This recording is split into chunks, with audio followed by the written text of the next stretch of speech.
Recording in progress.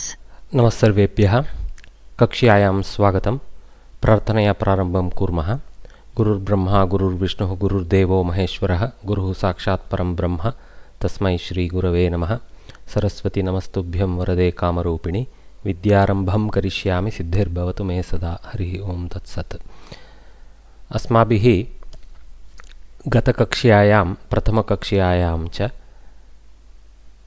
अस्मिन् पाठ्यक्रमे किं किम् अस्ति इति एकवारं दृष्टं प्रप्रथमं भाषास्थापत्यम् इत्यत्र अक्षराणि पदं तेषां व्युत्पत्तिः कथं भवति वाक्यं किं संगतिः तन्त्रयुक्तयः के एतत् सर्वं किञ्चित् वा ज्ञातुं प्रयत्नः क्रियते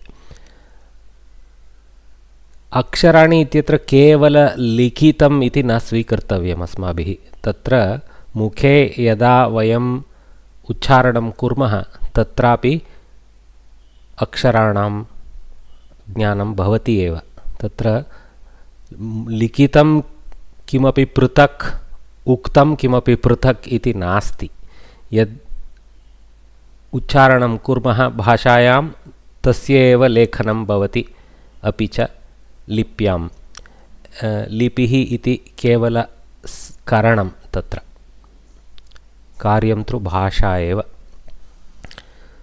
तदनन्तरम् अस्माभिः अग्रे धातुपरिचयः इत्यस्मिन् उपभागे क्रियापदानां मूलरूपं किं कथं क्रियापदानाम् उत्पत्तिः भवति तत्र संस्कृतव्याकरणस्य स्थापत्यं धातुना कथं भवति इति ज्ञातुम् अवकाशः भवति तदनन्तरं साक्षात् क्रियापदानाम् उदाहरणरूपेण ज्ञास्यामः बहवः विधाः सन्ति दशाधिकविधाः सन्ति यत्र काल अपि च अन्यविषयाणां बोधः भवति आग्रह विधि इत्यादीनां तदनन्तरं संस्कृतवाङ्मये द्वितीयं किमस्ति नामपदम् एव क्रियापदं नामपदम् एतौ द्वौ एव स्तः भाषायां नामपदम् इत्युक्ते किं तत्र किं भवति मूलरूपं प्रातिपदिकं कथं तस्य जन्म अपि च अग्रे नामपदानां संरचना कथं भवति सुबन्तानाम् इति यदा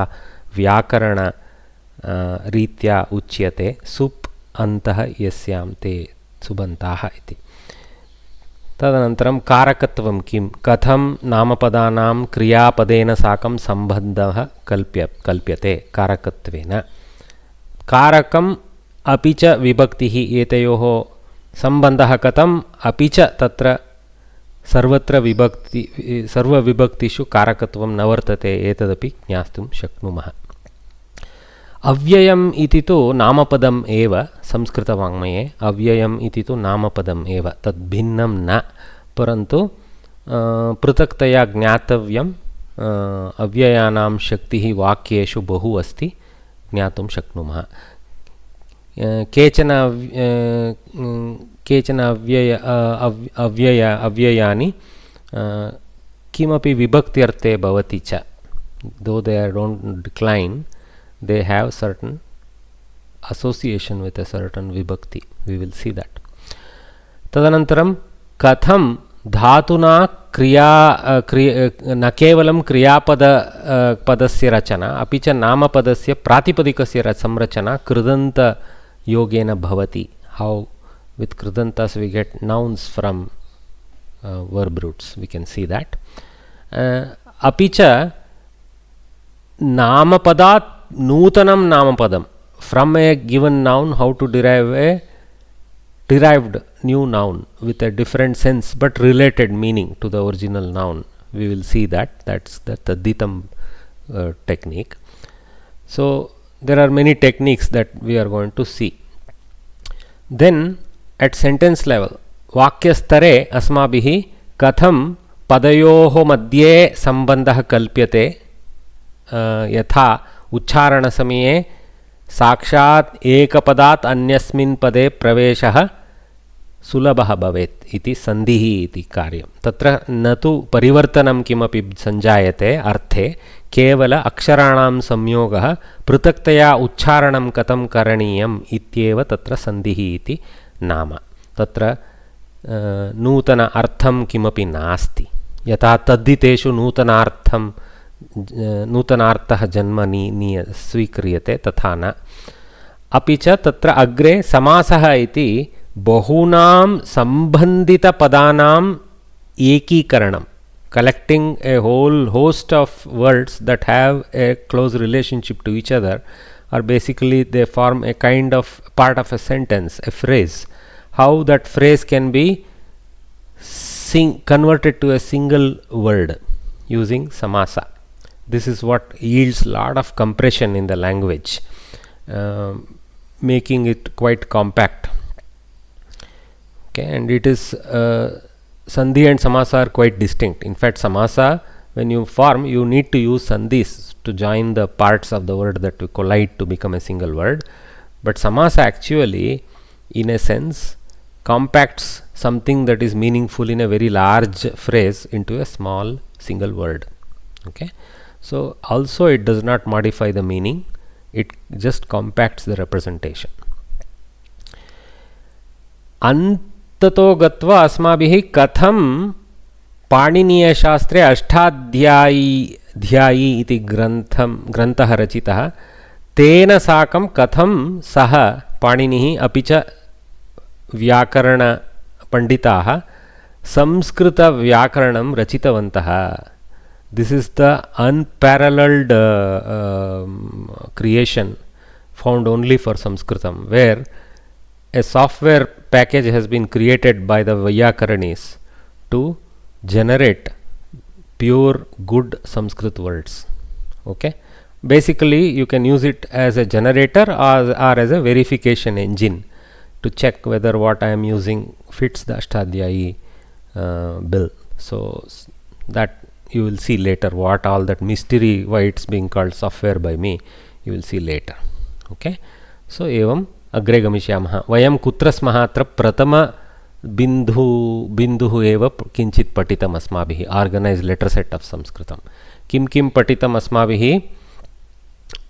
स्वराः के, व्यञ्जनानि कानि, तत्र पुनः स्वरव्यञ्जनयोः योगेन गुणिताक्षराणि कथं भवन्ति, पुनश्च तदधिकं संयुक्ताक्षराणि इत्यत्र एकाधिकव्यञ्जनानां संयोगेन स्वरं योजयित्वा संयुक्ताक्षरं कथं कुर्मः. All this, whether they are swaras, so you can say the swaras and vyanjanas are the basic phonemes of the language. Then the gunitakshara is the first nature of syllable generation of a simple syllable. Okay, and of course there is a sense, a phoneme itself in certain cases becomes a syllable when it doesn't need to combine. That is also there, especially in the case of swaras, and also in case of vyanjanas you will see that they also can directly participate as syllables. But this gunitaksharas and then the samyuktaksharas, they definitely are the syllables. Okay, so finally, why Sanskrit is a very compact language to script is because of this samyuktakshara technique that is present in it, and quick identification of what is the time required for pronouncing a certain thing has been engineered beautifully.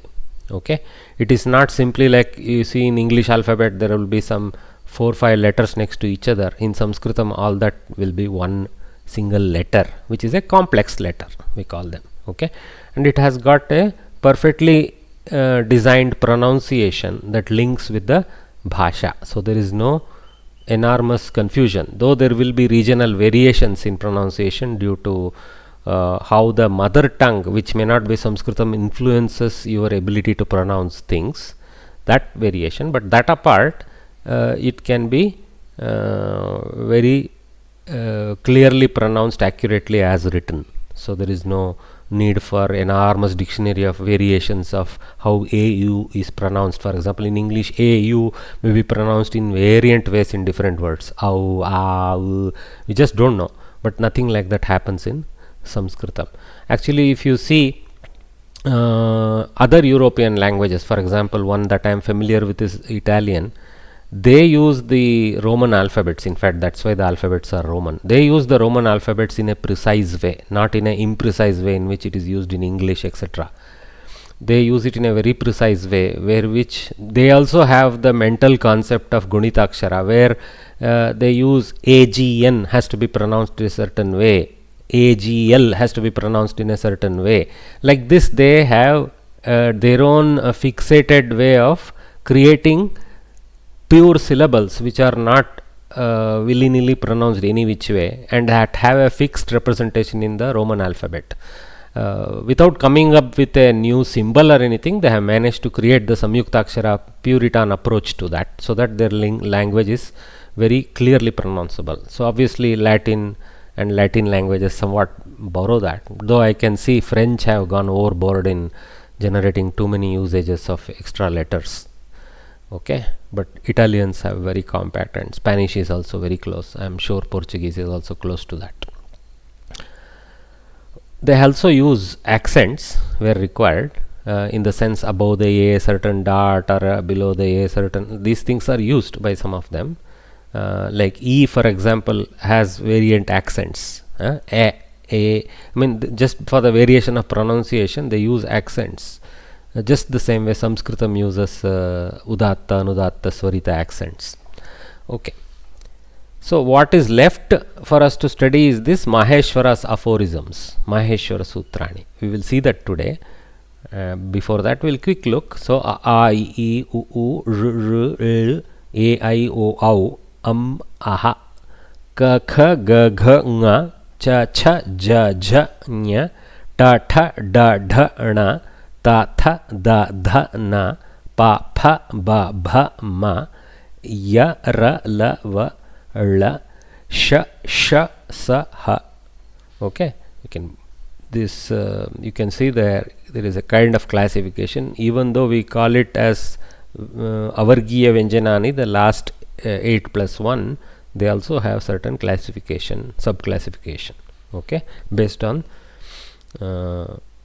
properties of how they work in the mouth. Okay, so this and aha are like not exactly separate. You cannot technically have them apart. They live along with the swara, so you can only have im, like that. Same with visarga, aha, aha, ihi, ihi, like that. They go next to that, so you can call this upaswaras also. Okay. So then we found very quickly that whereas this is the Laukika letter set that we see, this as far as Samskrita Shastra is concerned, this Akara has potentially 18 variants, and all the variations are critical for Shastra and Vedic Samskritam, where they use this accent because recitation of the verse in accurate pronounceable way is critical for them. So for example, the first basic variant is so the non-nasal and the nasal variant, then single two part and 3 part extension of the sound, like that. Next is this swara variations, Udatta, Swarita, Anudatta. So the basal way in which to pronounce, the median way is the a, and the high tone way is the a. So you can say this, some people call it ni, and a as sa, and this as ri. Okay, ni, sa, re, like that. So this 3 tone roughly, not just tone, there is even little more involved, because flowing from Udatta to Swarita, Anudatta to Udatta, etc., there are certain rules of how you pronounce congruently from one to the other. So just not the fixed tone, it is also depending on the relationship to the neighborhood. Just music is also like that, so same thing. So alright, so we get 18 variants like this. Of course, the nasal set and the non-nasal set. Then the Hrasva, Dirgha, Pluta for the time element, so short, medium, long. Okay, but Loka uses generally Hrasva, Dirgha, and doesn't too much worry about Anunasikatva there. It tends to be Ananunasika in Loka. Okay, and we also know that certain of the swaras don't have a hrasva variant like A, I, O, Au. They don't only have populations in Dirgha and Pluta column. And we saw this special, this one again is Vedic letter. This one has only hrasva and Pluta, doesn't have a Dirgha column, so they have little less. Okay, so we'll move on. So first we started looking at combinants, or what we can call as Gunitakshara, where the each of the consonant can be multiplied by the number of swaras. So that's why we call it Gunitakshara, because there is multiplication of so many varieties of kakara. So how does it go? We call it Kagunita, if you remember Kagunita. So kaka, kiki, kuku, kr, kr, kl, ke, kai, ko, kau, kam, kaha. Okay, so ka hrasva ka dirgha, ki hrasva ki dirgha, like that. Okay, then basically the hrasva dirgha largely comes from the swaras, though you will see later the consonants also influence not the hrasvatva dirghatva, but they influence the guru laghu principles we use for composing verses. There is a sense called gurutva and laghutva, which is slightly different from hrasva and dirgha. Hrasva and dirgha largely influence the laghutva and gurutva respectively, but also the consonants and how they are compounded also determines the gurutva laghutva. You will see that later. I mean, if time permits, I will get into that. It's a little bit more into Sahitya Shastra, but let us see. Okay, so just like kakara, a gakara, a hakara, all of these can be combined with the swaras. Not all combinations produce useful phonemes, useful syllables, because some of them are very difficult to pronounce. They are actually practically not used in the language. Okay, just because technically in the screen I can represent, it may become very difficult to pronounce some of them. Here there is no doubt, everything can be done in the screen. What I have, ha ha, hi hi, hu hu, hr hr, hl, hey, hi, ho, ho, hum, ha, ha. So we don't have any problem with what's on the screen, but some of the other combinations you will see are difficult. Okay, and the next thing we learned is Samyuktakshara, where we can call them conjuncts, where we saw that n number of vyanjanas. Okay, so n0 to 3 star vyanjana, first element, then an optional swara. Okay, and then an optional anuswara or visarga. Okay, basically the most detailed one will be 3 vyanjanas, 1 swara with a anuswara or a visarga. Both of them cannot reside, only one of them can. Okay, so this 0 here means you cannot of course create any conjunct if you make everything of 0. Of course we know that it can produce a null character also, this formula, but that's not the intent. So we'll typically have maybe 1 vyanjana, 1 swara and no anuswara, or we can have just a standalone swara, in which case you cannot call it a conjunct, but it is a syllable, like anujaha. Akara is there in first part of my name, so that is a syllable there.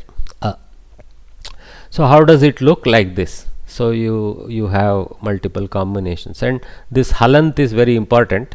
This halant means there is no swara, and when we write it without that hal means a plo, without the plo sign, when we write it, it is not having that. So that is when a swara is included.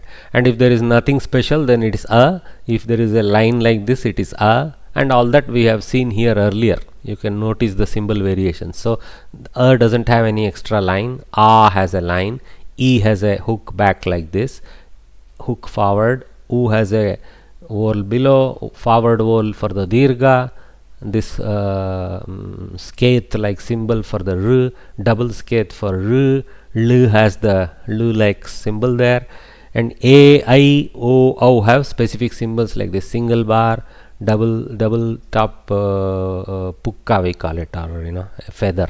So and then o has a line with feather, and au with double line with double feather. So beautiful symbols are there. And then kam has that bindu, and kaha has the double bindu next to it. Okay, this one. Okay, and it's consistent more or less. In some places, for example in hr, we attach this r to that inside the garbha of the hakara, like this. You can let us say, you can say it's like a baby sitting in the garbha of the mother. You can say, okay, yeah. So why I showed this screen is it's very important for us to recognize Kshatriyaha in Sanskritam is 3 syllables. Finish. 3 letters you can say, but not fundamental letters, including the compound letters. Kshatriyaha. Kshatriyaha.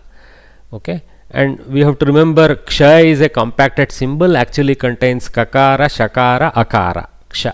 Okay. This is important. When we see Ksha, we should mentally know there is a K, Sh, A. Ksha. Okay. Similarly, 3, when we say 3, we should know T, R, I, 3, Hrasva. Then Y, Aha. Of course, Y, A, Ha, the Visarga. Okay. But you can technically look at it as Aha for now. Okay. So, this thing is very critical, this breaking up mentally to be as a grammarian of Samskritam, we should be aware, because the Sandhi rules are impacted by all these subcomponents. Okay. So, when K, Sh, A and T, R, I collaborate, if the Sandhi can happen, then we have to study with the neighbors A and T and the previous influencer and the post influencer, etc. in some cases. That's why it's basically the interaction between the Akara and Takara is the primary one at play. Here in this case, they are across 2 different aksharas, so there is no Sandhi happened. When Sandhi happens, they collapse into one conjunct. That's what Sandhi is about. Sandhi is about creating combined conjuncts. And there are variants called Swara Sandhi, Vyanjana Sandhi, etc. We will see that when we come to that chapter. It will be in a while, but it's very interesting. Okay. There are 3 major classes: Swara Sandhi, Vyanjana Sandhi and Visarga Sandhi. So we will see them. It's beautiful. Then Shrinkhala, for example, Unkha. So bottom down type of presentation. But in some cases, it is left to right. For example, look, Shnaha, Shnaha. So left to right. So the left guy is the earlier one, right guy is the latter. The top guy is the earlier one, the lower guy is the latter one. And the swara is noted by how the symbol closes. If there is no further bar, it is a hrasva akara. If there is a hook back, it is a ikara, etc. Like that we know. Okay. So very beautifully designed script, I would say. Okay. Now we come to today's lesson. Okay. In today's lesson, we are going to see how the grammarians scientifically arrange the letters in another way called Maheshwara Sutra. And why we call them, like I may have told you, but I will just repeat myself. These Maheshwara Sutras are called that because we believe Maheshwara himself was the first grammarian who brought out these sounds using his dance and damaru, play of damaru. Okay. So I will read these 14 sutras as best as my knowledge allows, and you hear it out. Ai un rilrik eong ayauch hayavarat lan yamagananam jhabai ghadadash jabagadash kachatha kapachatha tha chatatau kapai no mahaprana shashasar hal.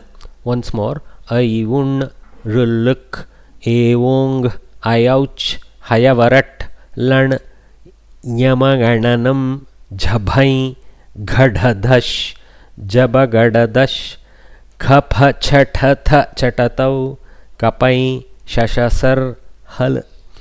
Okay.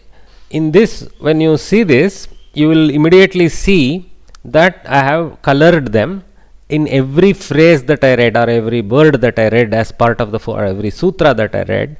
There is a terminal letter which is always a halant. Okay. Which has this hal character or the plo character, means it is a vyanjana bereft of a swara. These are actually technical letters not denoting the content of the sutra. They are technically present for the grammarian to create what we know as pratyaharas. And actually these 14 sutras are also called pratyahara sutras. Basically guys, this is brilliant set theory. Okay, what has happened here is few letters have been collected into a small primary set. Okay, second set, third set, fourth set, like this. And then further these technical letters are present so that we can create other subsets. Okay, we can create other subset. For example, if I say ak as a sanya, as a sign, ak sign represents a, I, U, R, L. An sign represents a, I, U. Okay, ach sign, ach sign represents a, I, U, R, L, A, O, I, Au. Basically the entire swaraksharas, excluding the ayogavahas. Okay, now you may ask, oh, only akara, where is akara, where is pluta akara, where is anunasika akara? This single akara represents all potential 18 variants. Single ikara represents all potential 18 variants. Okay, how the other variants take their birth in the word generation?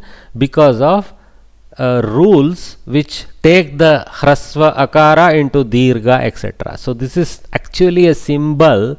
This akara here is a symbol of all the variants temporarily. Later on, when the word output comes, it can be hrasva, dirgha, pluta with swara, etc. based on the needs. Okay, so here at this point it is a symbol of all the related akaras, symbol of all the related ikaras, not just the hrasva ikara here. That's why this is that symbolism that the grammarians have used. So just say a and move on, and let's see how a generates later. Okay, this is the brilliance. So these letters are called it sanyakaha. These grammarians call it these as it. The it is a common title for these orange letters, it. And later on there are rules how this it akshara has to be used and how they have to be discarded when you actually need to extract the set value, etc. So that's why these signs are there, so that this it sign is there, so that later rules with it, what we need to do, some generic rules will be stated by Panini. Those it rules have to be applied wherever it aksharas are found. Okay, okay, now look, ach, if I just say ach, as far as Panini is concerned, or Paninian grammarian school is concerned, ach means all the swaras. So they actually called ach in the technical word. They don't use the word swara like we use in loka as much. So here and there it may be there, but they like calling them ach letters. Okay, similarly all the vyanjanas from hakara, starting from this hakara up to this lakara, is hal letters. Hal letters. So technically all the hal letters are vyanjanas, all the ach letters are swaras. So you see, this is also very scientifically organized. All the swaras have been taken first, then the antastas have been taken, more or less. Ha finds two places, hakara, because there is a need for him to keep it in two places to form different pratyaharas. He has kept it also once more. It is the only letter that finds two records. Hayavarat also has hakara, hal is also hakara. Now you may see, for example, n, k, ng, ch, t, n. So this n has no relationship to this n. This n is a technical n. It is not trying to represent nakara, whereas this n is representing a nakara. And also all of these vyanjanas have akara in them. It is not huyuvurit, it is hayavarat. So this akara that is there is just for pronunciation. We have to just read this as h, standalone h vyanjana, y vyanjana, like that we have to take them. So all the akaras in the hal section, they are all pronunciation, just like in the patha also, akshara mala also we studied them that way. Sorry, here also we study them with akara. Now what is the difference between the Maheshwara Sutra and this table? This table goes with sthana order, Kanthya, so Ka, Kha, Ga, Ga, Na. If you see that table actually goes with column order somewhat.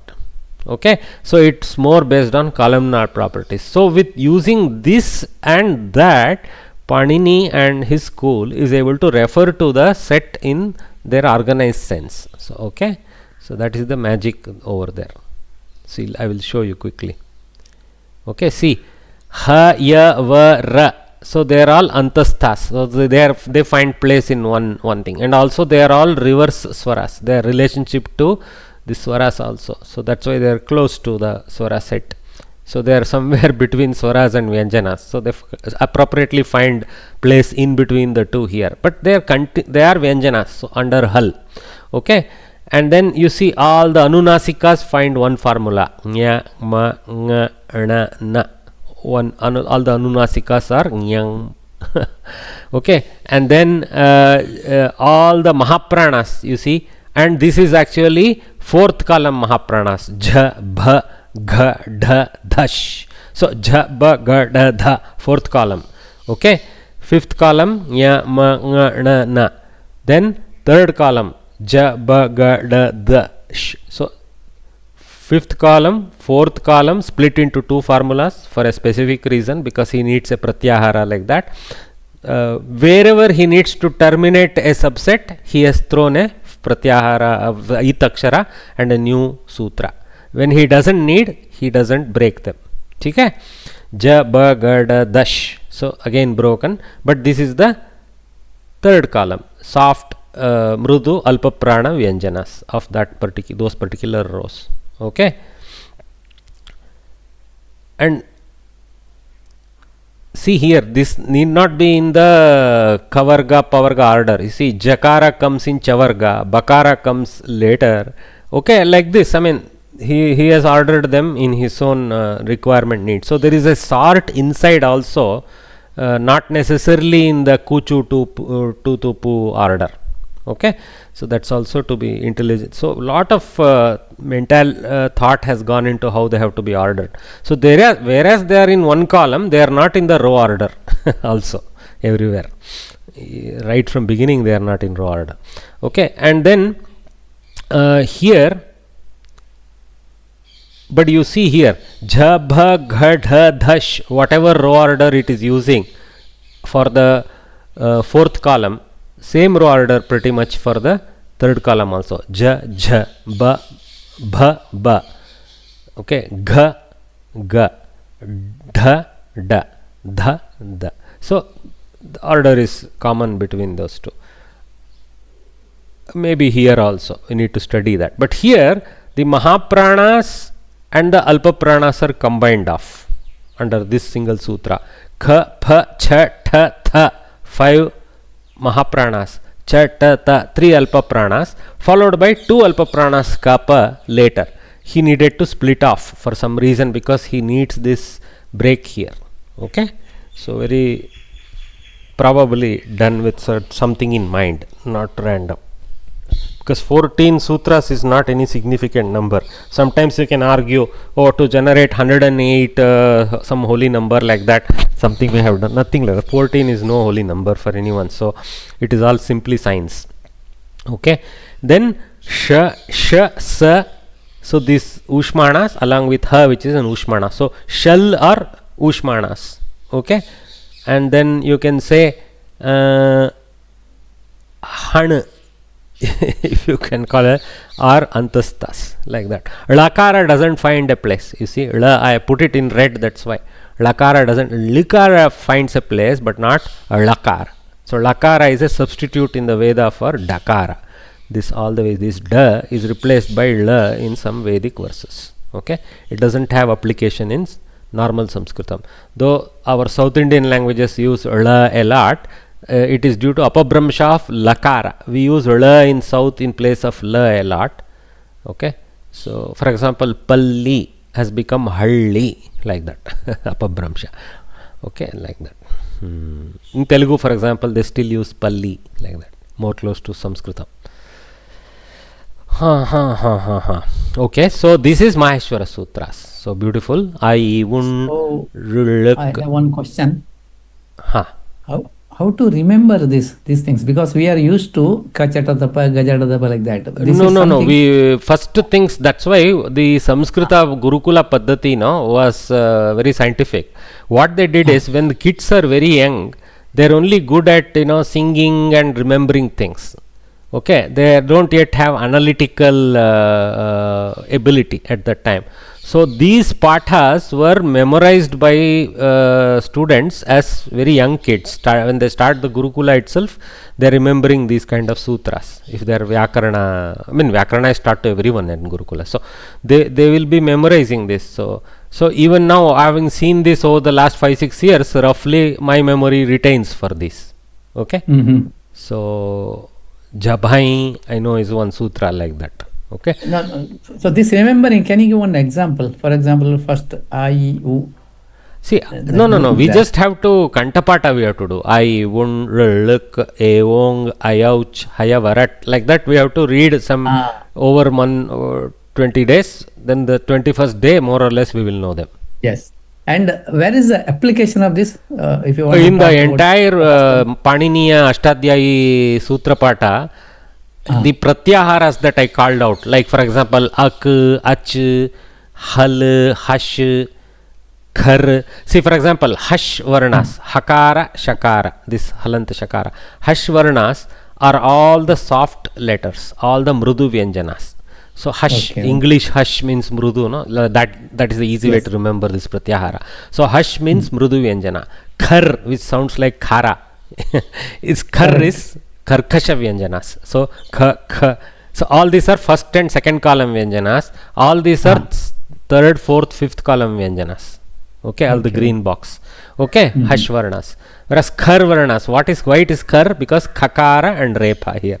Khar. And r is itakshara. So all these are first and second column letters, which are harsh letters. They don't have voicing, so they are harsh because throat is more dominant in them, little bit. Okay, unvoiced. Like this, the classifications are there. That's why it's used that way. So in some Paninian sutra, somewhere hal will make its appearance in the sutra. What he means there is all the soft vyanjanas, like that. So we now, a grammarian, when he sees hal, just like in a software engineer, when he sees a particular variable or an array name, he knows what it is. Like that it is. It's a name of an array. Hal is an array name. Okay. Yeah. So with 114 sutra patha and with 40-50 pratyaharas he picks up. That much more are possible. If you just take mathematical combinations, lots of things are possible. But what is done is only some 40 odd pratyaharas from this are actually used by Panini. So that also there will be a table to show which pratyaharas used by him, so that we can look at it once.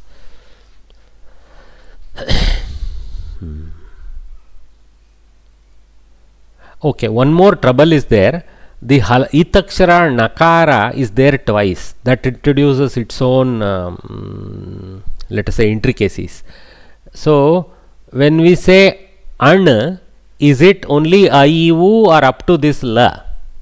Okay. When we say in, is it only this or all this? There is one particular pratyahara which uses all of them, others uses only the short. I mean, like that, some exceptions we have to remember, because this it sign n is appearing twice. Okay. Now we don't want to unravel why the duplication was required and this clarification was required. It is there and we just live with it. Okay. Yeah. I hope Maheshwara Sutras are understood by you guys. Now let us come to this left side. Can you just repeat once, just pronunciation of each? Yeah. Sure. A, I, Un, Ruluk, Evong, Ayauch, Hayavarat, Lan, Nyamagananam, Jabhai, Gadhadash, Jabagadadash, Kapha Chatha Chatatau, Kapai, Shashasar, Hal. Thank you. Okay. So now left side what do have? Okay, by the way, let me thank my Guru Soumya Krishnapura. and also another Guru Varya, Vivek Varya. These guys are teaching Samskritam in a very accessible way for non-Sanskrit guys through various forums. Okay, so my this picture is not created by me. Of course, Maheshwara Sutra is very much created by ancient Vyakaranakas. They have just also composed it like this in these colors, etc. But this table is very beautifully produced by these young grammarians of modern era. So I'm sure certain old books also carry them, but they have done all this beautiful classification, and that's why it's great. Now what you are seeing here is all the letters tabulated according to their properties. Okay, so the properties are represented as column labels and row labels. Okay, so if you see, the Vargiya Vyanjanas are still intact because there is a strong row wise association. Ka, kha, ga, gha, nga, all that same thing we read. So this is Kantasthana, Kantaha. Okay, this akshara is a Kanthya akshara. Similarly, this is a Talu akshara. This is a Murdha akshara, like this. Okay, we just can call Kantaha, Talu, Murdha, Dantaha, Oshtau. So what is this? Throat. This one is Talu is a portion of the front top of the mouth, inside, not outside, inside the mouth, the front top. The basically Kantha is when the throat is constricted in peculiar ways to pronounce them. Talu is when dominantly other mouth parts participate. Dominantly the top front part of the top of the mouth cavity along with the tongue is used. So if you pronounce cha, cha, ja, ja, na, you will notice there is a consistent play of the tongue with respect to the roof of the mouth, and the variations of these pronunciations are happening due to different force of air and tonalities that we bring in from other parts of the mouth. Okay, so all right, so Talu. Similarly, Murdha is also top of the mouth, but the a little bit backside part of the top of the mouth along with the play of the tongue there. Okay, ta, tha, dha, dha, na. So little bit more middle top of the mouth, and there is an explosion involved, if you notice. Okay, and similarly ta, tha, da, dha, na also have the same explosion, but there the tongue is playing with the teeth. Here the tongue is playing with the Murdha portion. Here the tongue is playing with the teeth portion. So the sound varies from tha to tha. Just pronounce tha or use the Mahaprana first. Tha with tha. You will notice the difference, or ta with ta. Okay, sometimes you will notice it better with the Mahapranas. Anyway, because we tend to be louder, we notice it better also. And so each of these row wise quality in them is brought out with this sthana. See, this row title is the sthana title. So this sthana, you see here the picture. Okay, on the right top you have this picture. So this nasal cavity participating, where we are forcing more of the sound to travel through the nasal cavity and come out more, sound more to be routed through the nose. There is a certain nasalness introduced into the sound. All these anuswaras, okay, anunasika, see, nasika, nasal sounds, ngam, nyam, ngna, nam, including ang, all those things, and the anunasika swaras, all of them have a nose play. Okay, so there are letters identified as dominantly nasal, but even they have generation origin in Kantha, but their nasal thing is also identified here, anunasikatva.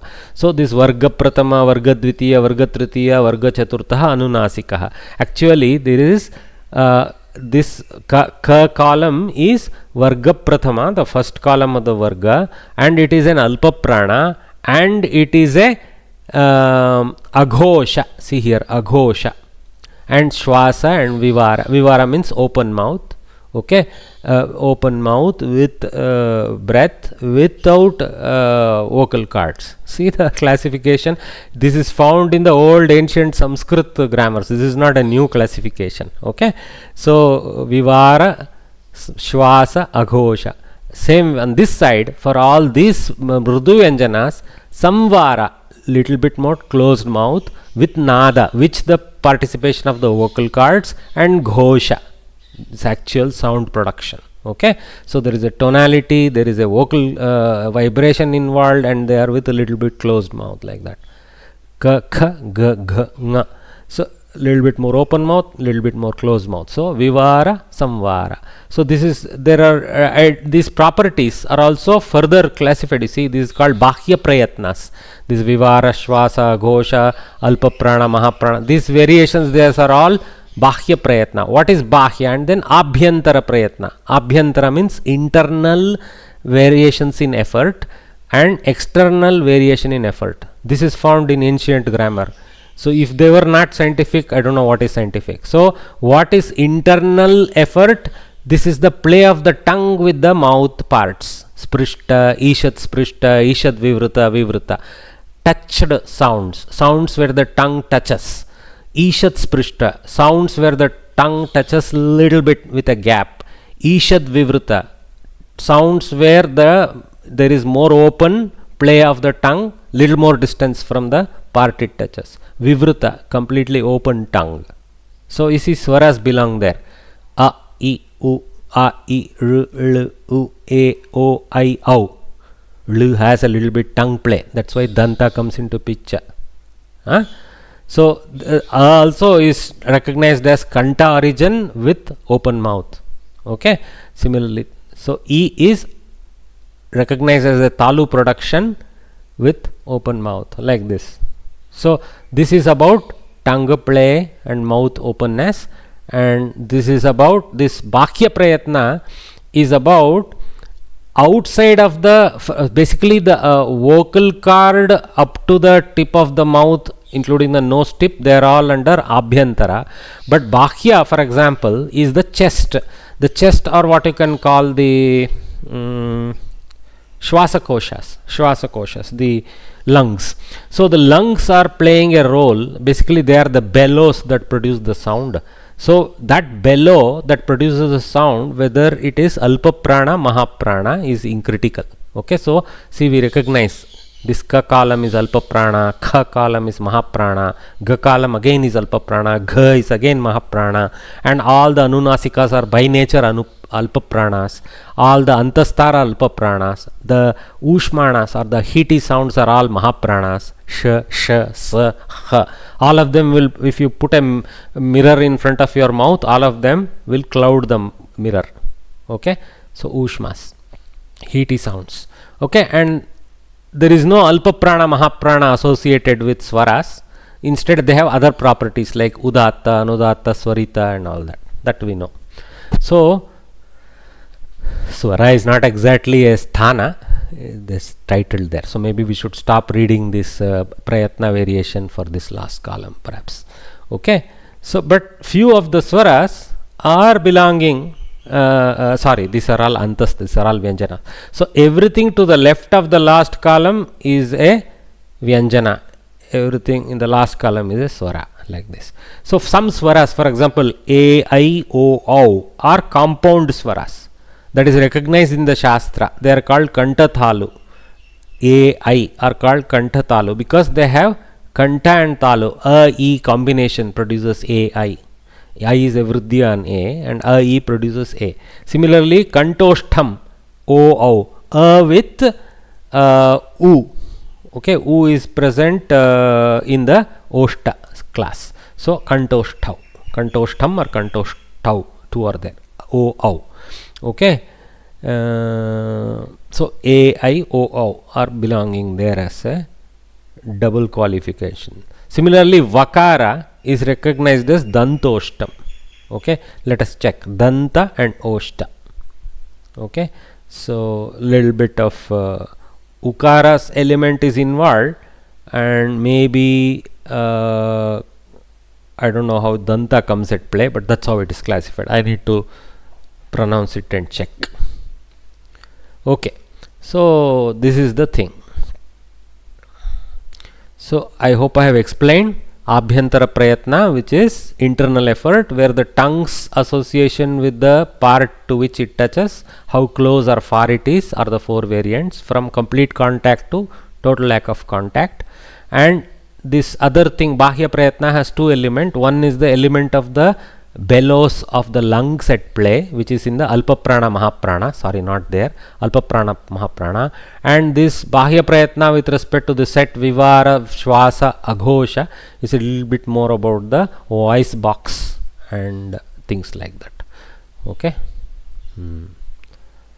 Vivara Samvara is different from Vivruta Sprishta. It's a little bit more different. It's more about the voice box side, Bahya Prayatna. So even the voice box is considered outside. So basically the voice box and the lungs are Bahya, and everything up of that, up to the tip of the mouth and nose, is Antara. Abhyantara or Antara. The sthana is more about where that sparsha, ishat sparsha, all those are happening. Okay, is it happening in the kanta, etc. like that. Okay. Any one thing what we notice, few things. The lakara doesn't find a place anywhere.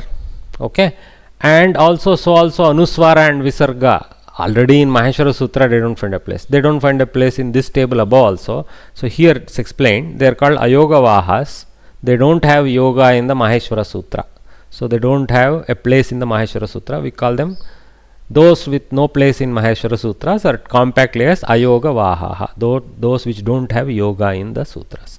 So Anuswaraha, Nasika is the sthana for them. Visargaha, Nasika is the this column equivalent. So they are kind of Anunasika Varna. Visarga is a Kantha Varna. And then there are two more half Visargas called Jihvamuliyaha and Upadmaniyaha. Jihvamulam is the sthana for Jihvamuliya, which is base of the tongue, and Upadmaniya is Oshtha is the sthana for that variant. They occur, for example, Ardha Visarga that occurs before Kakara and Khakara. So like Kakah karoti, that one is the Jihvamuliya, and punaha. When we say that ha is more this Upadmaniya. It's too technical. We can look at in normal Laukika Samskrita, we use Visarga in all three places. Okay. Somebody has a question in between? Somebody tried to unmute and say something. Did I? No? Maybe I imagine. Sorry.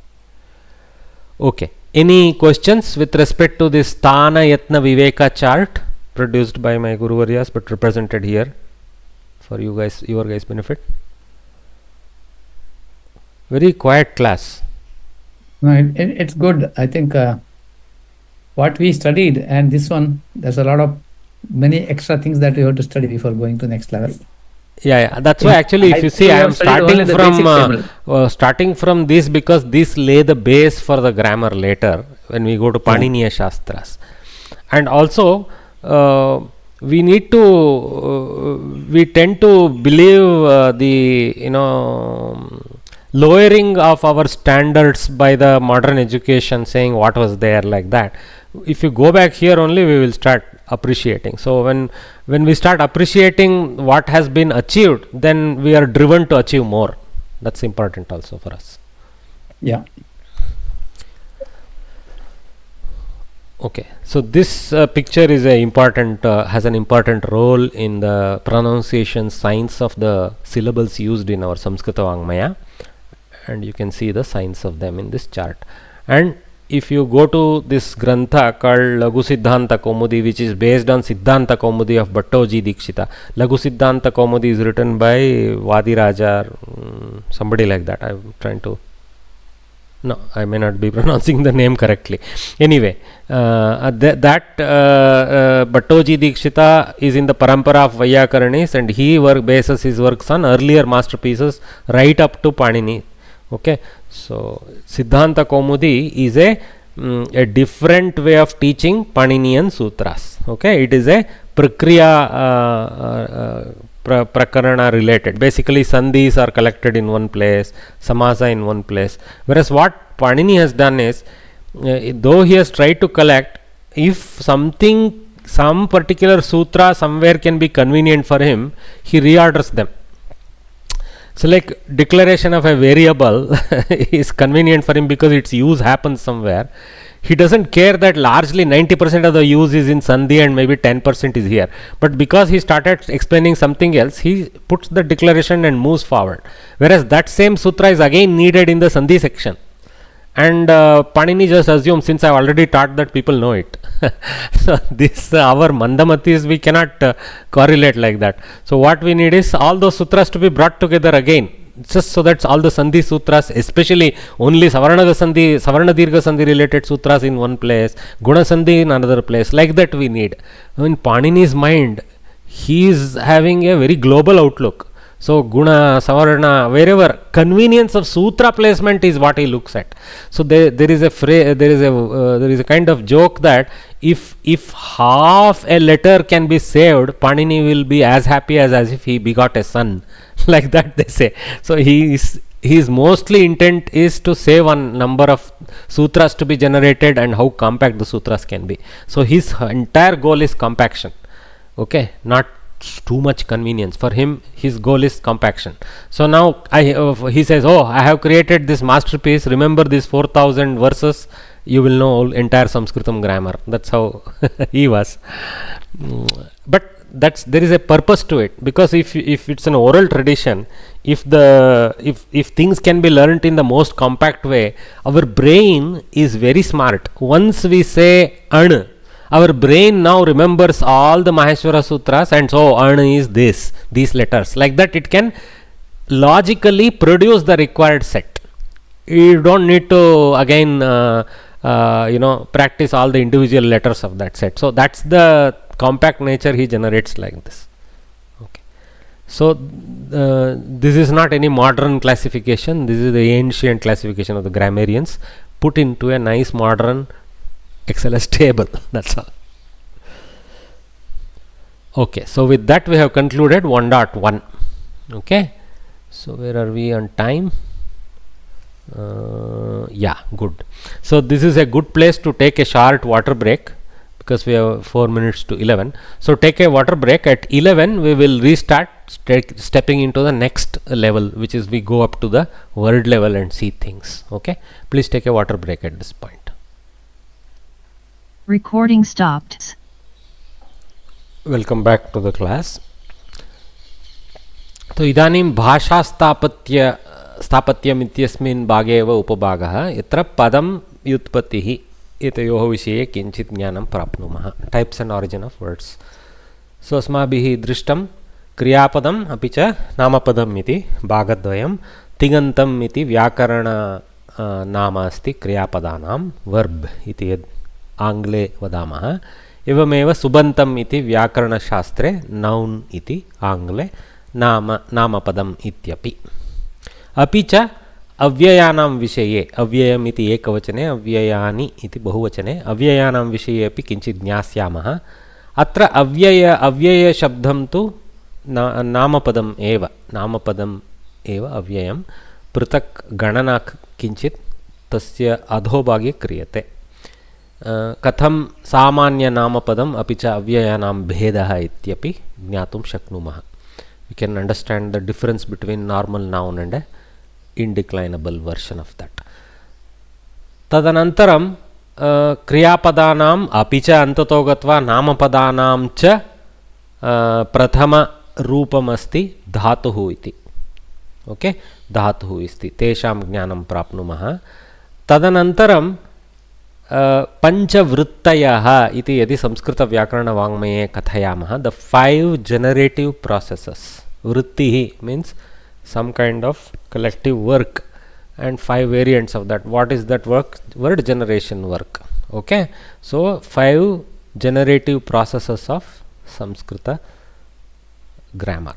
Okay, and a generator flow chart which kind of tries to show, not all of them, some most significant ones of them it shows. So padavyutpatti chitrapatam darshayamah. See, this is the samasta pada. This is the beauty of Samskritam. So padanam vyutpattihi, padavyutpattihi, padavyutpattehe chitram, padavyutpatti chitram, padavyutpatti chitrasya patam, padavyutpatti chitra patam. If we go through the Gurukula, we know how to break this down. Okay, this is a samasa where 2-3 types of samasas collect to make one giant samasa. So word generation picture chart. If you can put hyphen in English, you can make a samasa in English also. Okay. What is the meaning of samas actually? Is it putting things together? Samasyate means putting things together. Yes. Okay. Yeah. And I heard somewhat like en-massing. Somewhat you can remember samasa as en-massing of words. Yeah, you were saying something, sir? No, I heard a word bahuvrihi samasa somewhere. Yeah. Bahuvrihi is a very beautiful samasa. I don't know what it is. We will study all that. We will get to know some of it. But it's the last but one table. We will get to that slowly. There is so much to learn before that. We will put the horse and then the cart. Actually, what is the order? Cart before the horse or horse before the cart? I don't remember. Either one actually. 5 generative processes means pancha Vrittayah. Bahuvachana. Okay. तो प्रप्रथमं क्रियापदं किं नामपदं किम् अव्ययं किम् इति उदाहरणं दृष्ट्वा ज्ञास्यामः. Always we should first at a very basic level we should see an example, identify and then go into the what you call the crux of the matter of engineering of such things. So verbs are words that depict primary action, pradhana kriya, primary action, very underlined. Action is embedded everywhere. Sanskrit is the first language to take action into every word. As far as Sanskrit is concerned, everything has genesis in action. You will see that very soon. But primary action, the word that represents primary action is called verb in Sanskritam. Or pradhana kriyam suchayati kriyapadam is the Samskrita Lakshana Katana. Pradhana kriyam suchayati kriyapadam. Okay. Nouns relate to verbs or each other. So, kriya sambaddhani athava paraspara sambaddhani va namapadani. Nouns are either related to the pradhana kriya or related to each other. Okay. This is the definition of nama. Okay. Nouns relate to verbs or each other in a sentence. That's the definition of nama. They are not themselves pradhana kriya, but they relate to it or to themselves, between themselves. Okay. So there are two types of relationship. You see, kriya sambandha, paraspara sambandha. Okay. Indeclinables are nouns with fixed forms. Okay. Vibhakti pratyaya rahitam avyayam. Athava vibhakti pratyaya luptam va avyayam. That which has lost its vibhakti pratyaya or has a no vibhakti pratyaya or has got a fixated appearance. When she takes a fixated appearance, we don't treat anything as a portion. So the pratyaya word disappears. Pratyaya is when that can be separated. Like so, but if cannot be separated, pratyaya means suffix roughly. Okay. So if it cannot be separated, then there is no pratyaya. So that's called avyayam. So vibhakti pratyaya rahitam athava vibhakti pratyaya luptam va, luptam means absent, va avyayam iti. So atra pashyamaha. So usually the tradition is to pick familiar characters. So you will find Mahabharata, Ramayana being the source of the sentences. In the sense, because we know what the story is, it's easy to understand the sentence itself, so we can focus on the grammar. That's why we pick them. If we use some other random sentence, we'll be wondering what is written there. So that's why we pick these traditional sentences like this. Ramaha Lakshmanaha cha nagarat vanam prati gachatah. This is the sentence. Rama, Lakshmana and from the town to the forest towards they two go. Gachatah is a dvivachana. So the literal butler of that is they two go. See, everything a butler translated. Ramaha, Rama as a subject. Lakshmanaha, Lakshmana as a subject. Cha, and. So those two. Nagarat, from the Nagara. This pratyaya is telling me it is from the Nagara. Panchami vibhakti. Vanam, Dvitiya vibhakti. To the forest. So to the is the karma placement in English. To the forest is the butler translation of Vanam. Prati, towards. So little bit of duplication of to is there in English if you want to go butler, but finally you have to collapse the two words into one towards the forest, like that, or to the forest. You have to drop either the to or the towards in English. Anyway, gacchataha, again you see they to go. Okay, this teaches a lot. Just this word gacchataha teaches a lot. It's in present tense and sentence. There is a gam dhatu. This is dvivachana. This is pratama purusha. So it refers to they to. Okay, so which two? Obviously Rama and Lakshmana. So you can see this kriya pada is tracking the subject. Two subjects. So number 2 in the form of the kriya pada. See 1.2. 1 is pratama purusha. 2 is dvivachana. Okay, lat kriya. Lat tells us it is in vartamana kala. This form is a vartamana kala form. So lat. See, Panini doesn't waste his time. Lat he uses to mean vartamana kala. You will see that signs of that also. Yeah. What exactly lat means? Vartamana I have understood. Yeah. Why lat is the Paninian technical titling of vartamana kala. Oh, okay. Just like ach means swaras. Hal means vyanjanas. Lat means vartamana kala. Oh, you have been using that in the class. Yeah. Lat lakara, lang lakara, like that. It's very. After you learn them, you love them. Till then, you wonder what they are. What is the difference, sir, between these two, lat and lang? Lat is vartamana kala. Lat is, it will all come. See, in the main, if you go back to our. See this sheet. Okay, that's why I gave a screen of this also. You will see lakaraha here. See, more on verbs, kriyapadam, tingantam, verb construction in tenses and moods. This is in Sanskrit grammar is called lakara vyavastha. So because the titles of the tenses and moods are with lakara, lat, lang, ling, lung, lot, like this. Lakara with some additional swara with one halanta vyanjana forms the title of each variant. Okay, I will tell you why he uses this. Because in his software he first needs to add this lat to the dhatu. So he will go gam plus lat or and then he will replace lat with the one subset type of lat. Like pratama purusha ekavachana is needed. So you have to add the pratama purusha ekavachana pratyaya in place of lat, like that. So this is actually technical titling so that his software can work. Sir, can you give one example, sir, if it is okay? What do you mean by example? Gacchataha is an example. Gacchataha is an example. Okay, that lat. Where is lat? It has disappeared. Lat got substituted with taha. Okay. Oh, that's why I was little confused in understanding this. Yeah. Later we will see. When we come to the lakara, etc., maybe I will put a screenshot of how the formula progresses. Okay. Though it will be premature at that time, we will truly start appreciating after we learn Paniniya Shastra. After we learn Ashtadhyayi only we can appreciate. Okay. But Ashtadhyayi whole I won't be teaching. Whole I also don't know.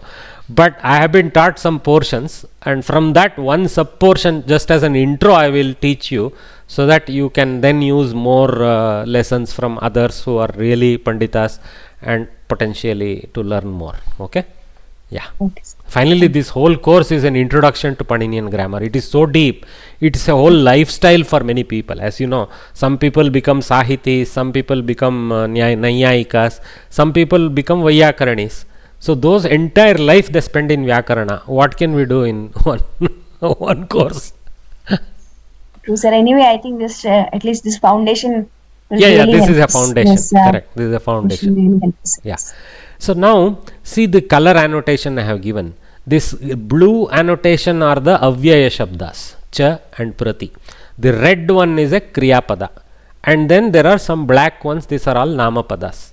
Okay, and each nama pada has a form which distinguishes itself from the other. So Ramaha, Lakshmanaha, they have similar form.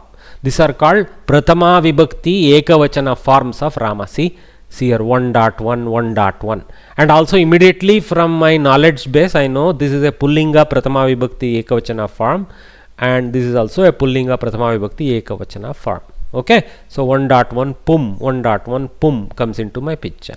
Then in the sentence I notice that the sentence has kartari prayoga in the Kriyapada. This lat prakriya has taken this into kartari set of this gam dhatu.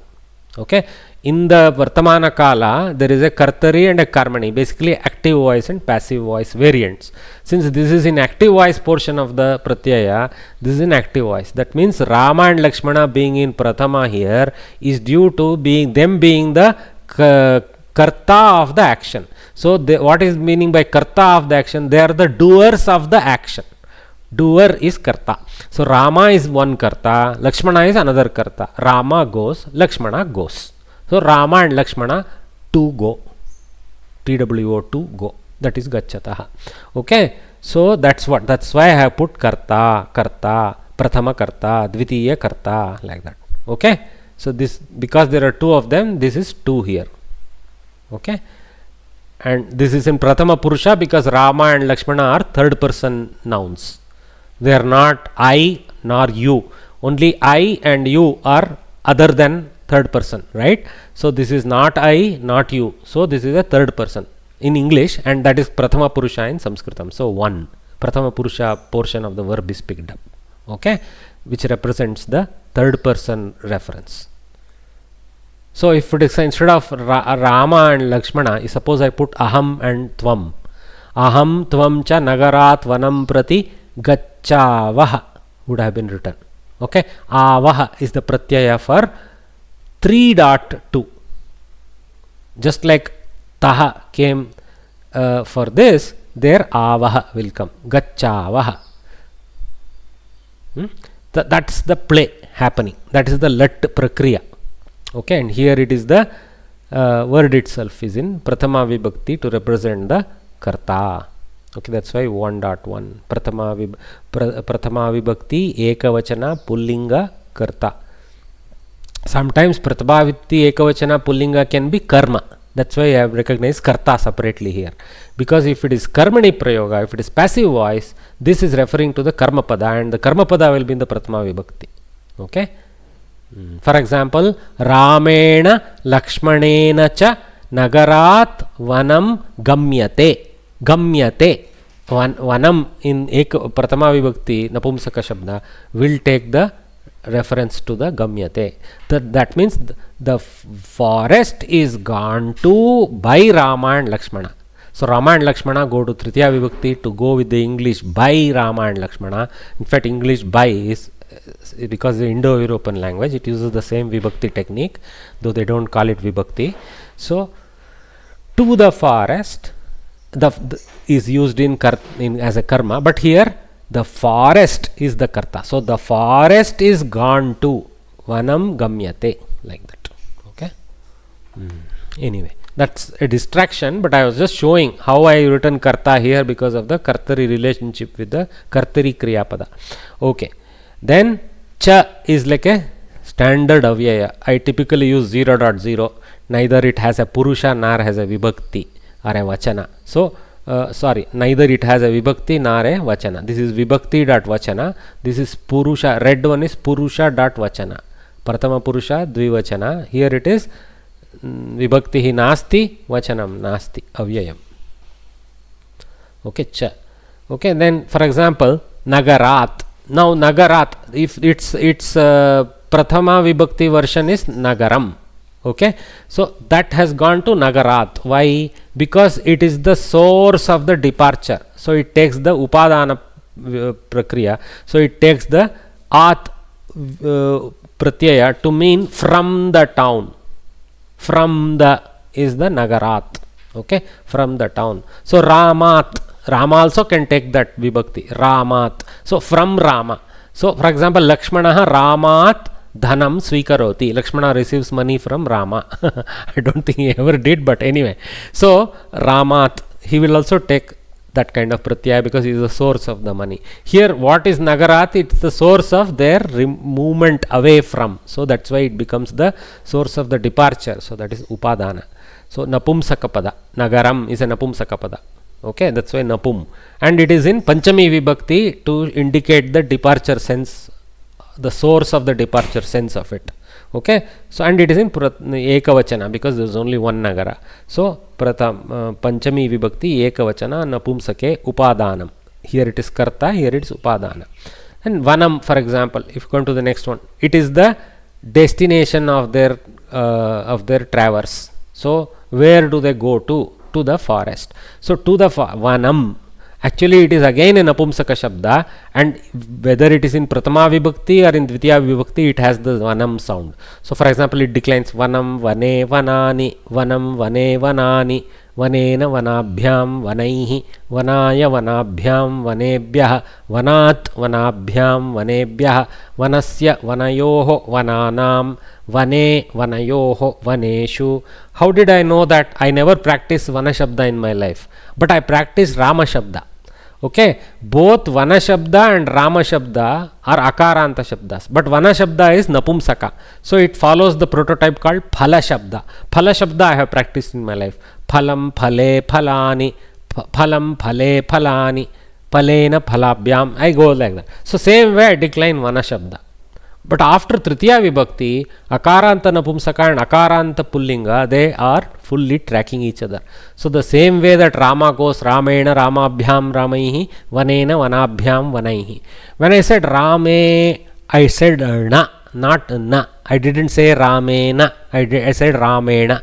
How I know that? Moment Repa comes and certain intermediate letters are there which don't block the influence of the Repa, we have to change nakara to nakara. There is a prakriya involved in Samskrita Vyakarana called natva.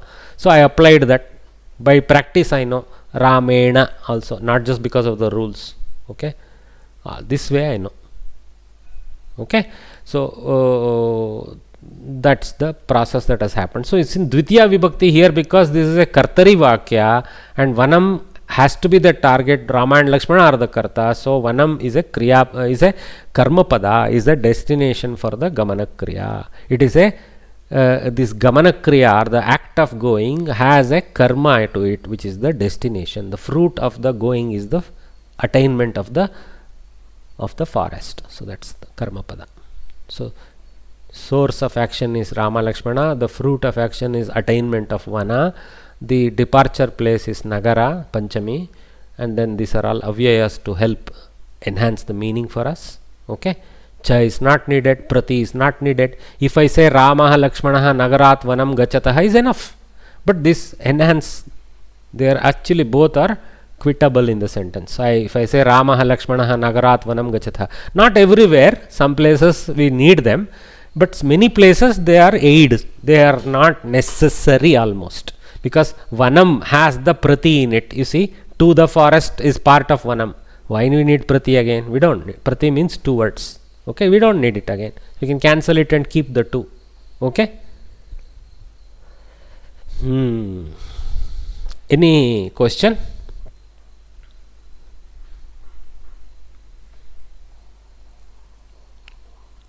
Okay. All right. So we understood. What is this upadanam? Upadana. Upadana is a technical title for the nature of Panchami Vibhakti. Panchami Vibhakti, if I just say it is too numerical representation, right? It doesn't give me any color. So this Vibhakti also has the reference called Upadana Karaka. It is its relationship to the Kriyapada is as a source of departure of the Karta in the action. Got it?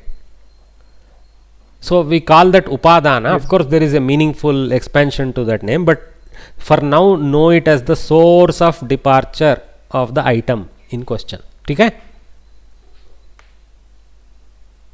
Yes, sir. We will see them. Every Vibhakti has a title. Like the Pratama Vibhakti, the title is Karta, mostly in Kartari Prayoga. In Karmani Prayoga, it is Karma. But anyway, so there is a sense of Karta, there is a sense of Karma, there is a sense of Karana, which means instrument.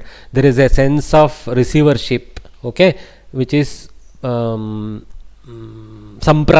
That is called Sampradana. Tritiya, Chaturthi Vibhakti is called Sampradana. Just like Upadana is there.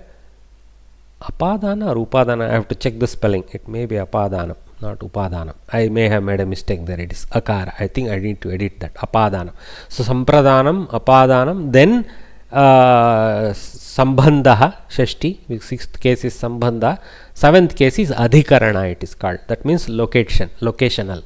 So the seventh case is locational, the sixth case is relational, the fifth case is source case, the fourth case is receivership case, okay, and the third case is instrumentality of the word with respect to the kriya. The second case is the object, first case is the subject.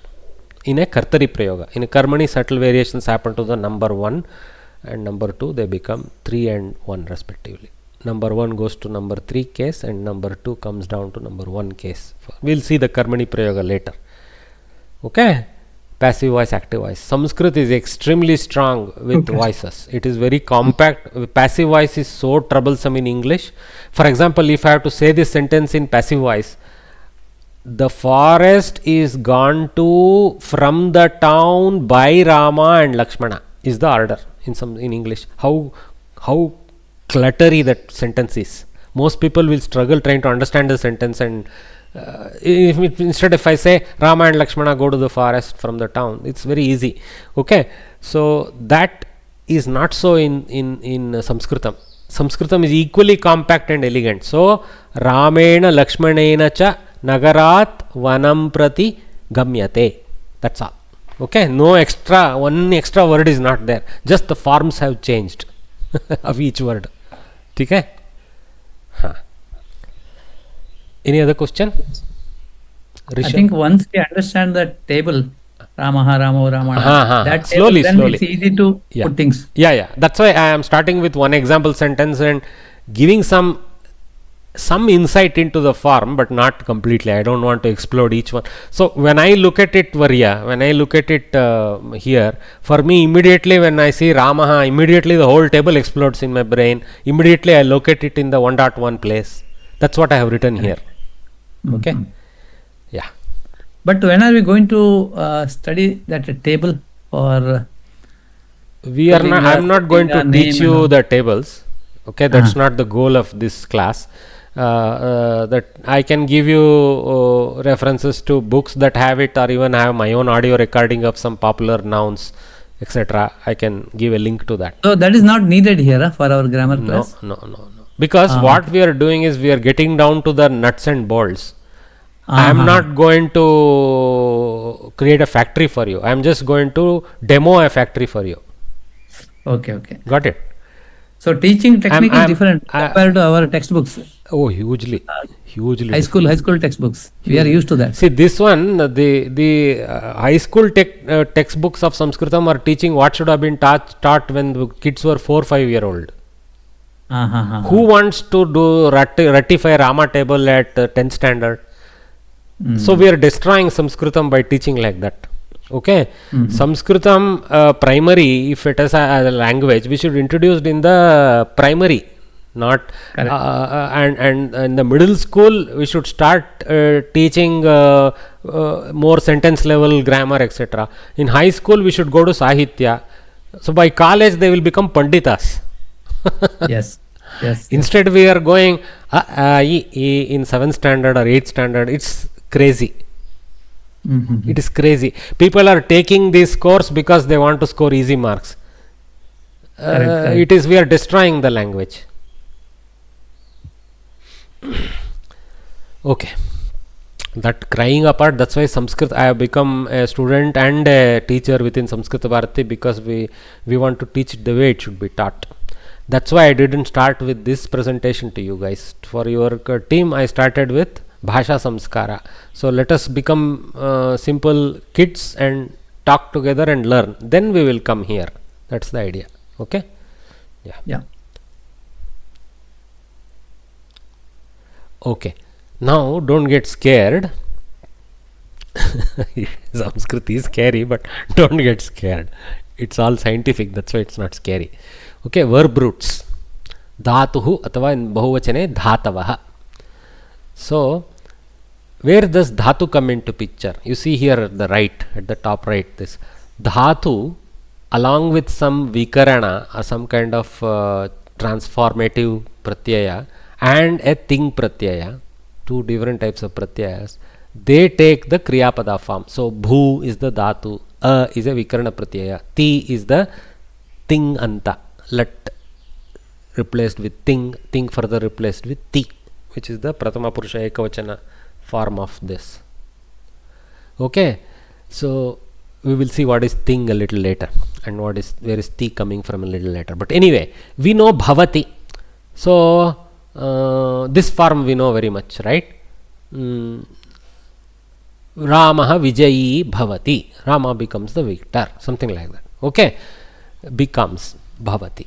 Like that. So this Bhu Dhatu. So this is the play in Samskritam. So Dhatu is the primary element which further doesn't have any further breakdown. This is the primary. Okay, Bhu. So Bhu, it becomes a memorized form of the root of the Kriya. So Bhu. Like, unlike in English, there isn't such a, you don't see that kind of technical identification in English. For example, it has the forms like go, come. I mean, there is no relationship between go and come, but they are related. One is action of moving away and another action of moving towards. Whereas in Samskritam, you will see that relationship is brought home nicely. Gacchati, agacchati. Okay, like that. So we use a different technique to reverse the direction and things like that. So anyway, so this is the thing. So bhu is the sense of to be. Bhu is the sense of to be. Bhavati, some third single person, one single person is. That's the sense of bhavati. So Rama is bhavati. Ramaha bhavati. But bhu is simply to be. It's not complete. You have to add this, all this to make it a Kriyapada. Okay, you cannot use bhu as is.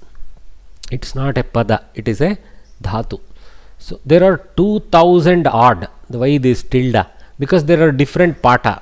There were different pathas. Okay, so that's why we use prayah dvisahasra dhatavaha santi. That's what I have written here. Prayah dvisahasra dhatavaha santi. Approximately there are 2000 dhatus. Okay, ganavyavastha bhavati. Dhatunam ganavyavastha bhavati. Roots are organized into 10 groups with group specific conjugation rules. Why this ganavyavastha? All the dhatus in a particular gana, in a particular group, have similar behavior of how they conjugate.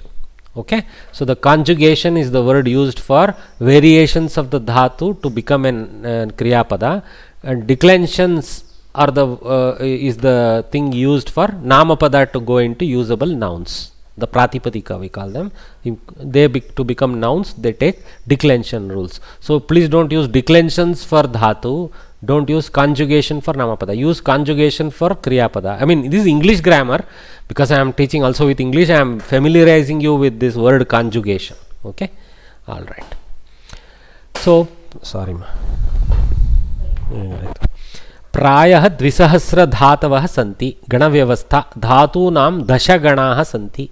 There are 10 groups. Vibhinnaha vikarana pratyayaha santi. Each gana has a different vikarana pratyaya, this central element. There is variation. Okay, these vikaranas are used in 4 of the lakaras: lat, lang, lot, vidhiling. These 4 lakaras, these 4. Lat means vartamana kala kriyapada variations. Lang means one type of bhutakala variation. Lot means request command variation. Vidhiling means destiny type of mood, or also a commandment. So these 4 lakaras, which are very popular lakaras actually, these 4, they use this vikarana pratyaya according to gana.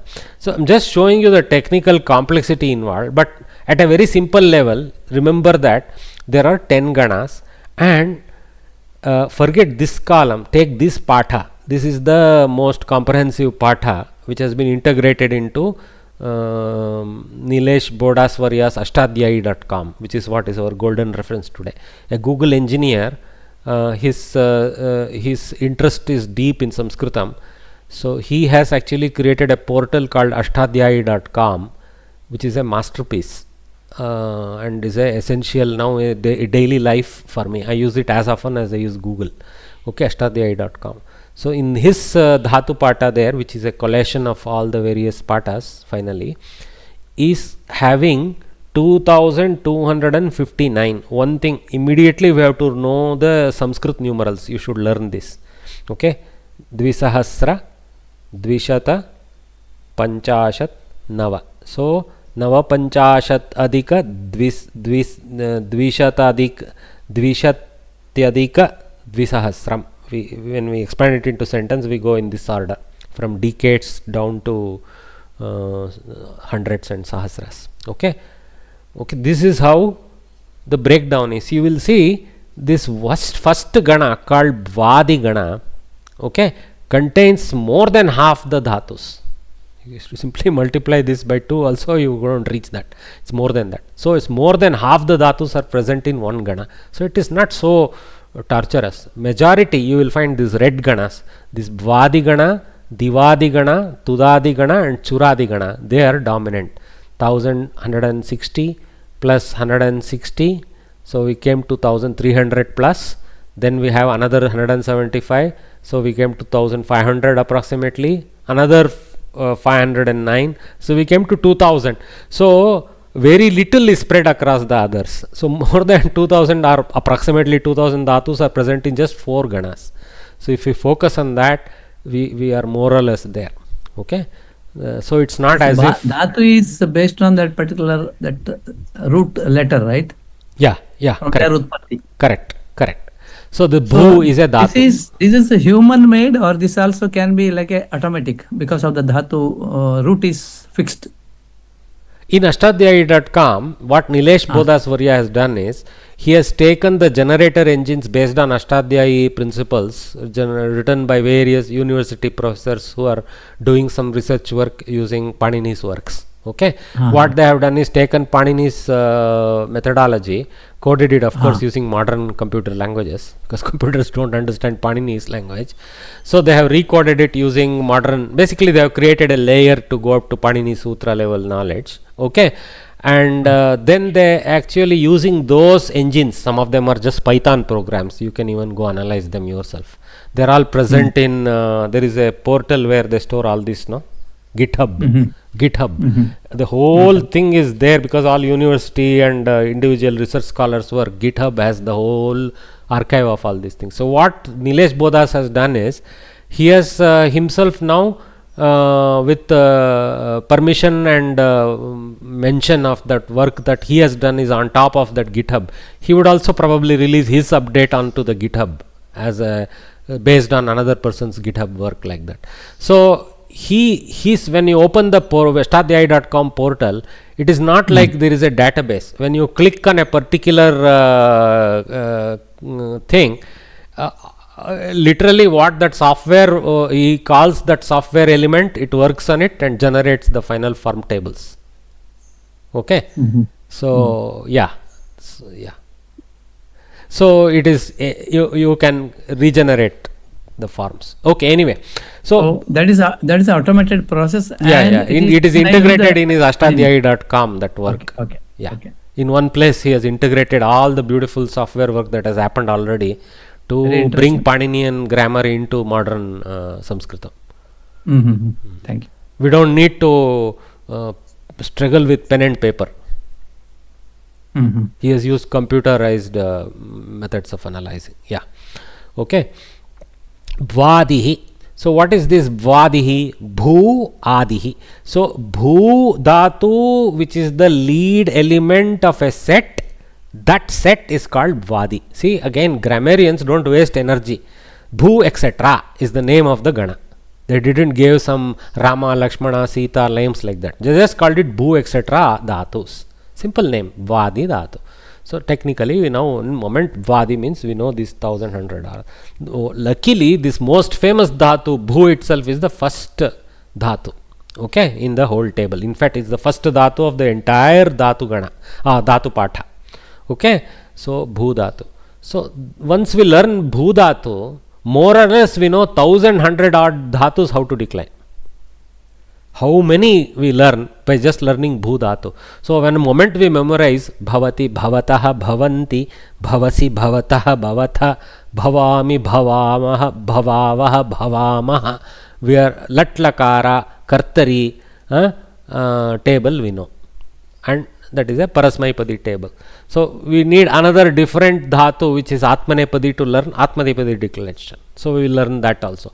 By learning two dhatus, one parasmaipadi and one which is atmanepadi, okay, we know everything about that gana more or less. There are of course exceptions and all that, but to a large extent we know the forms. Okay, so the see further technical, there is no specific extra lakshana of that gana, but it has a vikarana pratyaya which is technically called by Panini as shap vikarana. So the vikarana first is a shap. The shap is substituted by removing the it akshara shakara and pukara, with only akara is retained. Okay, so the genesis is bhu plus a plus ti. That's what I showed there. And then he has got Paninian rules of what kind of transformative rules are there to take bhu ati to bhavati. But it is pretty much, even our mouth is getting there. Bhu ati bhavati, u plus a, okay, avu, yana sandhi is happening, okay, and then simply a and ti are joining, there is no sandhi. So yana, and so it's not exactly yan, it's a subtle variation is there, but anyway, more or less you see, because there is an akara with the ba. If it was just yan, it would have been bhavati, bhvati, bhvati, if it was just yan, but there is a ava has generated, so there is slight difference from yan. That's all explained in the Paninian Sutras. Okay, so that's what. Okay, and the sutra that gives that vikarana pratyaya is there in the 3rd chapter, 1st quadrant. 68th sutra of Panini has the shap pratyaya denomination. So if you go there, there may be things to learn from that part of it. Okay, but anyway, what Siddhanta Kaumudi and all would have done is they would have isolated how to work on the kriya padas. So there will be a ting prakarana, okay, where the thing, how to apply ting pratyayas with the vikarana pratyayas will be taught there in sutras of those will be collated there. Okay, so this is one row I have taken to explain what is happening, but this table is there for almost everybody. For example, you take something like Churadi Gana, okay, so it has got lots of variation, and of course 500 plus dhatu, so it is half as important as Badi Gana, so 1/4 is almost there. So here there is a lakshana, swarte nich, so that means in Churadi Gana, after the dhatu there is a nich also coming into picture. You see here, kshal, e, a, ti. So e is the nich pratyaya becoming e, and a is the shapu pratyaya becoming aya. Aya is also there actually. I should have written it aya. Okay, is probably a spelling error there, looks like. Okay, kshal e ayati, kshalayati comes out as the meaning. Okay, kshal is the root dhatu for cleansing. Kshal, to cleanse. Okay, e to make it kshali type of dhatu. So the dhatu the e generates the dirgha in the ksha. Kshali is the new dhatu with the nich pratyaya added. Kshali plus aya plus ti, kshalayati. Okay, that is what has happened here. So it doesn't take, kshal dhatu did not become kshalati like bhavati. It became kshalayati due to this nich, swartha nich. I will tell you why it's called swartha nich. Because it is not, nich is used as a pratyaya for parartha. For example, gacchati, gamayati. Gacchati goes, gamayati makes someone go. So in order to transform the verb to, instead of applying on oneself, to apply it on another party, Ramaha gacchati, Rama goes. Ramaha Lakshmanam gamayati, Rama makes Lakshmana go. Okay, gamayati. For example, chalan, Ramaha chalati, Ramaha karayanam chalayati.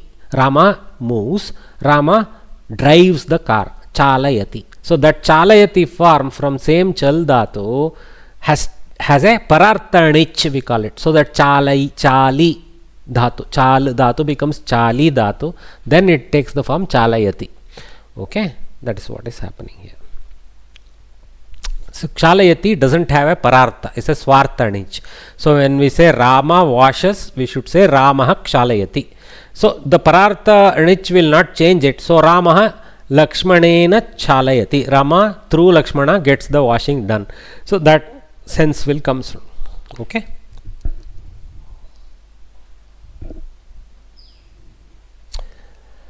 I don't want to go into every technicality here, because that's not the goal here, but I just wanted you guys to be aware that this is what Paninian Shastra. See, everything has a sutra reference here.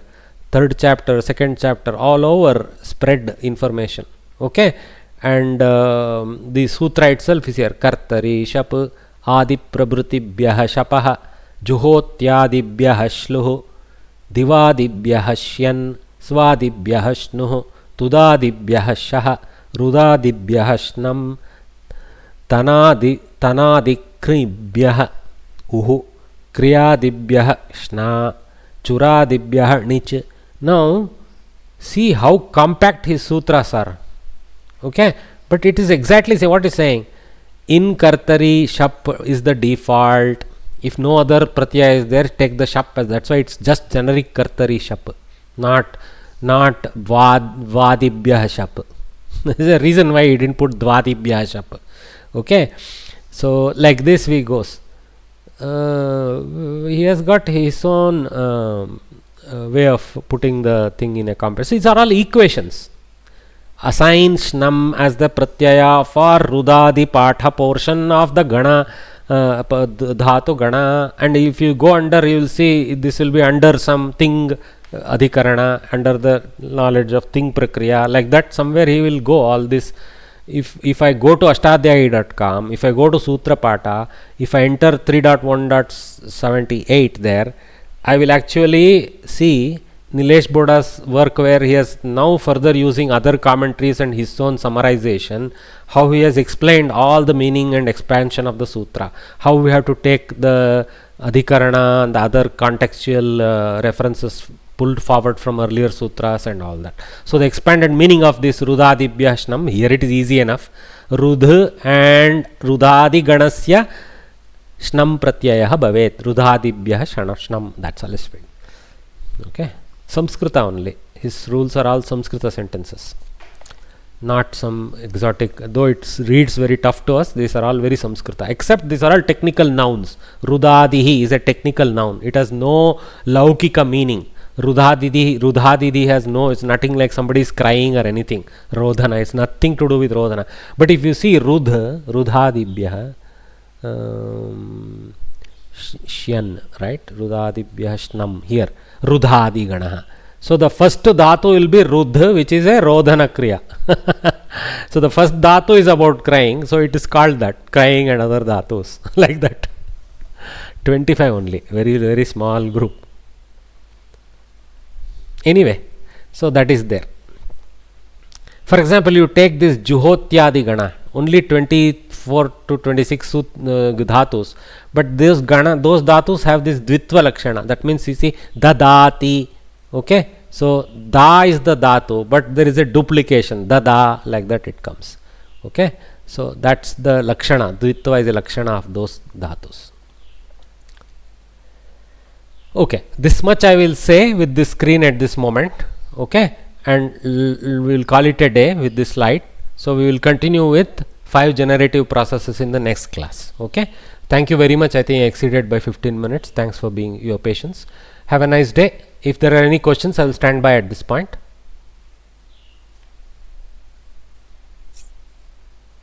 So the summary is, there are 2000 odd dhatus. They are divided into 10 groups. 4 of those groups are dominant, and the need for groups is because each of these dhatus have a peculiar way in which they vary in how they generate the kriyapadas, because they have variant vikarana pratyayas.